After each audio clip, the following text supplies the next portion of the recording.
Uh-oh. Hi guys! For today's video ay ako'y sinundo na naman niya na itong si MJ. Tinalabas na nga niya yung mga tricycle tsaka yung motor dyan kasi magsasasakyan niya kami, medyo maulan kasi ngayon. Ilalabas ka na nga yung sasakyan at aalis na kami ngayon dahil inaaya niya akong mag-gym. Diyos ko, ito na naman tayo sa day 1 Nag-drive na nga ako dyan at maya-maya nga nakaramdam ako ng gutom. Papunta kami na ito ng mapalit kaya duman muna kami sa Jollibee. First day Jollibee agad, ganon. Di na kasi ako nakapag-agahan dahil nga napakahara niya dumating sa amin na gym na gym maloko. Sabi nga gusto niya daw puntahan yung gym sa Apalit at kumain na nga muna ako habang papapunta kami dun sa Apalit. Dahil nga nagda-diet siya, hingit siya dyan dahil umaamoy yung burger stick sa sasakyan. Fast forward nga, nakarating na nga kami, dito lang yan sa may tapat ng Save More sa may Apalit. Kaya naman na makita kagad kami at parang nga makapunta na kami dun sa gym at Diyos ko maganda nga yung gym dito, medyo mas spacious siya, maluwag. Tapos yung mga gamit din nila magaganda. Ako papahinga lang, hinalap ko siya, best in push-up na kagad. Yan talaga yung hilig niya, tingnan mo naman wala pa tumpik-tumpik na jet-chest na kagad.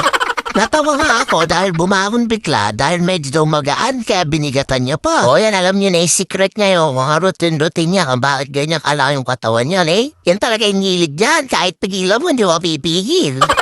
Di pa nga nagsisimula dyan dahil nakakakain ko pa lang, diba? Medyo nagpapahinga muna ako. Diyos ko ako, puro pahinga siya, nakakalahati ng program niya, Maya-maya nga ay sabi niya magsimula lang nga daw ako at eto nga daw yung gawin ko, minomostra pa niya. Kaya naman ako na nga at tinry ko na nga at okay naman daw yung form ko, sabi niya. Hello, libreng gym instructor to. Charis!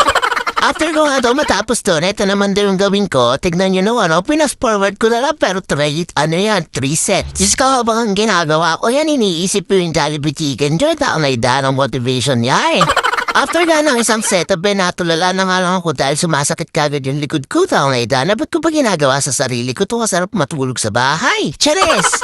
Nung unaya nga ako ni MJ, nasama na nga din ako dahil naisip ko, tumatatlo na yung double chin ko, nagiging triple na siya. Diyos ko, mukha lang siyang maabgaan sa video pero nakabigat. Pagod na agad ang version. Pero next, ano na tayo? Next naman daw, ito naman daw yung gawin ko ganyan-ganyan. Alam mo, ilahan mo lang daw papunta sa tiyan mo pa tapos kailangan mong itigas yung likod mo ganon. Diyos ko, kada isang set na alamdaman ko yung panlalata. Gusto ko na umuwi. Charis! Pero supportive naman po ni Coach MJ, po. Tingnan nyo naman, At dapat tinatapos ko nga yung set ko doon sa may back daw yun sabi niya. Siya naman, nag-chess nga dito, tingnan mo naman ang binibigatan pa talaga. Nung tinanong ko ako anong program niya, chess nga daw siya today, kaya naman yan yung program niya, yung machine. Ay, Diyos ko, yan yung gusto niya, napakasipag mag-gym niya, tingnan mo naman, pipigayin pa niya, Ay, dala mga MJR, Johnny Bravo, Charis.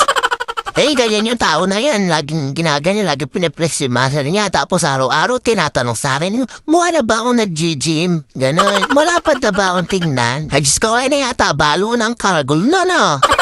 Anyway, after ko nga mag-ano doon, sabi nga niya, ito naman daw yung gawin ko. Hindi ko nga naiintindihan Medyo nag-aaway nga kami niya kasi nahihirapan. Sabi ko, tama ba yung ginagawa mo? Ganon. Kala ko nga dito na kami mag-iwalay Charis. Medyo nagtatalo pa nga kami dyan ng mga ilang minuto pero tinuro na nga niya yung tamang form nga daw. Nagagalit nga sa akin kasi sabi mas marunong pa daw ako sa kanya. Madunong papaturo pa ako. Nag-gym na nga din kasi ako dati tapos huminto lang ako kaya ako tumabanggan to, malay do. At ito na naman niya si MJ, ginagawa nga niya yung sa chest niya na yan. Last set na nga daw niya yan. O tignan mo naman pagkatapos olo. After ko mag-back, mag-shoulder naman niya daw ako at ito naman niya daw ang gawin ko. Tinuturuan niya ako dyan ni Coach MJ. Tignan mo naman ang galing ng instructor ko. Ay, Diyos ko, mukha lang madaling tingnan yung ginagawa ko pero kabigat. Talay ba, nakakawit ng balikat. Sabi nga niya, kapag daw nakakawit, ibig sabihin, tumatalab daw yung exercise. Alata naman niya tumatalab, nanlalata ako pagkatapos ng isang set. Diyos ka! After na pinag-dumbbell naman niya ako para naman daw to sa shoulder. Laban na laban siya ako dahil tingnan mo naman yung double chin ko dyan. Taknay doon nagiging triple na. Konting pahinga nga kada set at medyo tulala na nga dahil iniisip ko tama pa ba itong ginagawa ko. Ganun, Charis pero laban lang, araw-araw sipag lang. Medyo tulala na nga ako dyan at iniisip ko yung samjihan na nakikita ko doon sa may tawid. Mga daw, ay mag-gym dito. Yung katawan niya puro kainan. May Domino's pa din sa may gilid. Anay dara. Hindi naman ako sobrang taba, pero naiisip ko, paparating na ako. Tuwan-tuwa ako sa agagaan ko. At by the way, ito nga si MJ, tuturuan na naman ako ng panibagong exercise. Ang routine niya ay tuturo niya sa akin at gagawa naman niya siya ng panibago sa kanya para daw medyo productive daw kami ganun. At nung natapos nga ako dun sa exercise ko, okay na nga ako, okay na daw yun sabi niya. At tinanap ko siya, nagaganto na naman niya siya sa lower chest naman niya daw. At medyo nag-a-abs na din ko. Para sumali pa kayo lang nag-getray.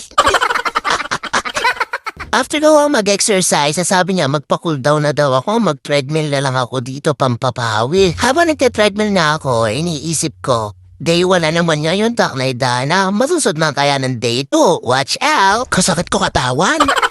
At nung natapos nga din si MJ, nagganto na nga din siya, pampacool down niya daw at nag-treadmill na nga din. Ay Diyos ko, sulit na sulit yung binayad namin dito sa gym na to. Yan lang, tapos na.